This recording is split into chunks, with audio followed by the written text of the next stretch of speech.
सद्भान दिवसाच्या औचित्य साधून आज देशाचे माजी पंतप्रधान राजीवजी यांच्या जयंती निमित्त होत असलेल्या या कार्यक्रमाला उपस्थित माननीय आमचे नेते आणि राष्ट्रीय आमचे अध्यक्ष मल्लिकार्जुन खरगे साहेब, माननीय शरद पवार साहेब, माननीय उद्धवजी ठाकरे साहेब, आमचे प्रभारी रमेश चन्नीदाला साहेब, नानाभाऊ पटोले साहेब, बाळासाहेब थोरात, मुकुल वासनिक साहेब, वर्षाताई गायकवाड, पृथ्वीराज चव्हाण साहेब, सुशीलकुमार शिंदे साहेब, अलका लांबाजी आणि मंचावर असलेले सर्व मान्यवर. आता उद्धवजींचं भाषण झालं. खरं तर उद्धवजींनी जे हिंदुत्व सांगितलं ते तो आपण सगळ्यांनी ऐकलं. एक सद्भावना दिवस म्हणून देशभर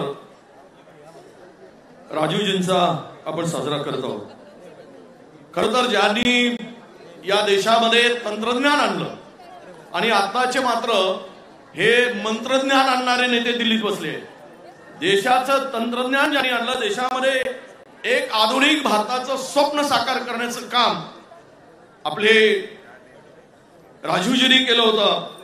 आणि 21व्या देशातील भारत कसा असावा याची कल्पना आणि त्याची नीव राजीवजींनी त्यावेळेस ठेवली होती. देशाची एकता, अखंडता ही मजबूत राहावी हा त्यामागचा उद्देश त्यांनी त्यावेळेस मांडला आणि सफल करून दाखवला. आज महाविनाशी सरकार या राज्यामध्ये आहे, देशातही आहे आणि राज्यातही आहे.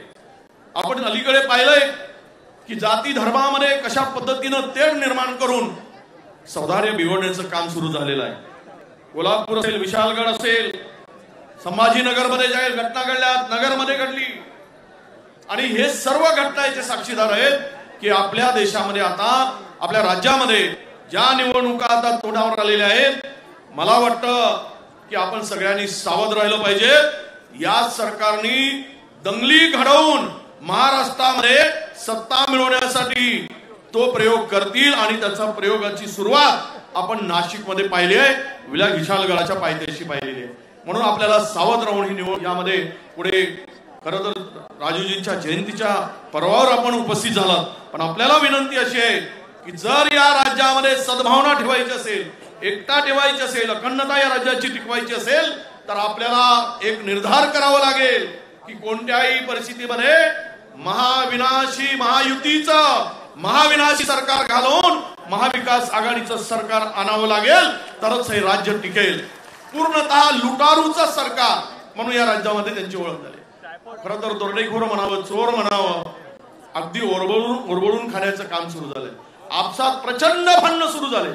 काल तर एका मंत्र्यांनी सांगितलं तुझा थोबाड फोडीन म्हणून सांगितलं. म्हणजे हे आता थोबाड फोडण्यापर्यंत आले. पुढे मात्र एकमेकाचे कपडे उतरवतील, त्याची वाट आपण पाहिली पाहिजे. 2-3 महिन्यामध्ये या सरकारला आपण घालवलं पाहिजे ही अपेक्षा आपण या ठिकाणी व्यक्त करतो. त्या साहेब, माननीय मंचावर असलेल्या आणि उपस्थित असलेल्या भगिनींना सांगतोय, बदलापूरची घटना ही अत्यंत या राज्याची मान शर्मेनं घालणारी आहे. आणि एका विशिष्ट लोकांना वाचवण्यासाठी, त्या लोकांना, विशिष्ट विचाराच्या लोकांना वाचवण्यासाठी हे प्रकरण दाबण्याचा प्रयत्न झाला. आपण सर्वजण, मी नानाभाऊंनाही सांगेल प्रदेशाध्यक्षांना की महाराष्ट्रामध्ये हे असा प्रकार, ही घटना अशी आहे की महाराष्ट्राची मान शर्मेनं खाली जाईल अशा प्रकारची घटना आहे. 3.5-4 वर्षाच्या मुलीवर अत्याचार झाल्यानंतर आठवडाभर त्याच्यावर कारवाई होत नाही. हे कुणाच्या इशाऱ्यावर होते? यासाठी राज्यभर आंदोलन करायची पाळी आली तरी आपण केलं पाहिजे. कारण लाडकी बहीण म्हणून हे जे विरोध आहेत, सरकारी तिजोरीच्या पैशाची लूट करून आणि सरकारी तिजोरीच्या पैशावर हे सांगतात की आम्ही देतो. काय तुमच्या बापाचा पैसा आहे? कुणाचा पैसा आहे? सरकारी तिजोरीतून पैसे देत आहेत आणि लाडकी बहीण म्हणून सांगताय. खरं तर लाडक्या लेकीला वाचवणार कोण?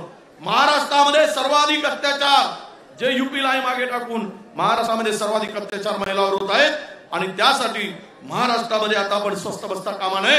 जोपर्यंत महाविकास आघाडीचं सत्ता येणार नाही आणि महाविनाशी सरकार जाणार नाही, तोपर्यंत आपण स्वस्थ बसायचं नाही. तोच खरा सद्भावना दिन असेल अशी अपेक्षा व्यक्त करतो. मला बोलण्याची संधी दिली त्याबद्दल आभार व्यक्त करून मी माझ्या शब्दाला विराम देतो. धन्यवाद.